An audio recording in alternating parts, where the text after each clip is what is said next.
आपला आवाज कोकण 24 तास। रत्नागिरी शहरातील मतदारांनी युतीच्या नगराध्यक्ष पदाच्या उमेदवार शिल्पाताई सुर्वेसह नगरसेवक पदाच्या सर्व उमेदवारांना विजयी करावे असे आवाहन पालकमंत्री डॉक्टर उदय सामंत यांनी केले।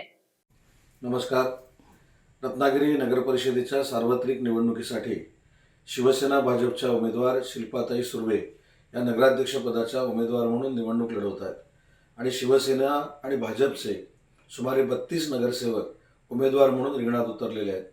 मला रत्नागिरीकरांना विनंती करायची आहे की ज्या पद्धतीनं 2004ला 2009ला 2014ला 2019ला आणि 2024ला मला आपण सगळ्यांनी भरभरून प्रेम दिलं, मला भरभरून आशीर्वाद दिले, तसेच आशीर्वाद आणि प्रेम शिवसेना भाजपच्या सर्वच उमेदवारांना आपण द्यावं ही या व्हिडिओच्या माध्यमातून मी आपल्याला विनंती करतो। गेली 25 वर्ष माझं काम आपण जवळून बघितलेलं आहे। अनेक विकासाची कामं करण्याचा प्रामाणिकपणाचा प्रयत्न माझ्यासारख्या कार्यकर्त्यांनी केलेला आहे। त्याच्यामध्ये एज्युकेशन हब असेल, पर्यटनाच्या निमित्तानं विकसित झालेली आपली रत्नागिरी शहराची काही ठिकाणं असतील, या ठिकाणांना न्याय देण्याचा प्रयत्न मी कायमस्वरूपी केलेला आहे। 3D मल्टीमीडिया शो असेल, स्वातंत्र्यवीर सावरकर नाट्यगृह असेल, लोकमान्य टिळकांचं स्मारक असेल, डॉक्टर बाबासाहेब आंबेडकर आणि अन्य भारतरत्नांची शिल्प असतील, अशी अनेक कामं, भागोजी शेटकरांचं स्मारक असेल, अशी अनेक कामं या रत्नागिरीमध्ये करण्याचा मी प्रयत्न केलाय।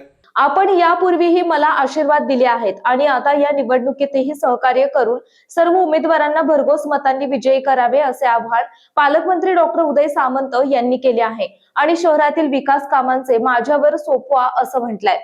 शहराला देखील काँक्रिटीकरणासाठी स्मार्ट सिटीमधनं सुमारे 200 कोटी रुपये मंजूर करण्यामध्ये आपण यशस्वी झालोय। रत्नागिरीचं विमानतळ सुरू होतंय, रत्नागिरीचं रेल्वे स्टेशन आपण अतिशय चांगलं बनवलंय।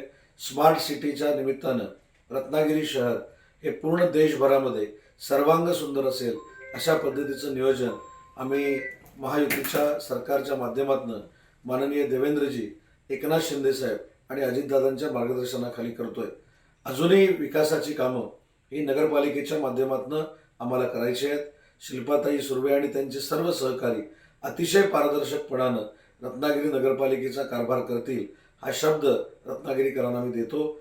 दररोज टीका टिप्पणी करण्यापेक्षा विकास करणं हे मी माझं ध्येय समजतो आणि एक दिवस रत्नागिरी शहराला देशातलं सर्वांग सुंदर शहर बनवण्याचं पुन्हा एकदा वचन आपल्याला देतो आणि आवाहन करतो की आमच्या सर्वच्या सर्व युतीच्या उमेदवारांना धनुष्यबाण आणि कमळ निशाणी समोरचं बटन दाबून फार मोठं मताधिक्य रत्नागिरीकरांनी मिळवून द्यावं एवढीच विनंती करतो आणि आपली रजा घेतो। जय हिंद, जय महाराष्ट्र। समंदर की गोद में पला है तू, अंगड़ाई लेते ही लहरें शुरू। आज यौवन की मस्ती छोड़, ले चलता हूं तुझे एक नए मोड़। आजा तुझे माँ पुकारे अब, छेड़ देते हैं बीच से कुछ शरारत हंसी। गले लगा ले उसे ए फकीर, इंतजार कर रहा है तेरा तो, चल दे देते हैं उसे फसल की खूबसूरती तो। आजा तुझे माँ पुकारे अब, उन्हें भी देनी है एक नई पहचान। आजा तुझे माँ पुकारे अब। फिनोलेक्स पाइप्स पहुंचाए पानी को अपनी माँ के पास। महाराष्ट्रातील तसेच कोकणातील महत्त्वाच्या बातम्या पाहण्यासाठी कोकण 24 तास न्यूज चॅनलला YouTube वर सबस्क्राइब करा आणि बेल आयकॉन प्रेस करा।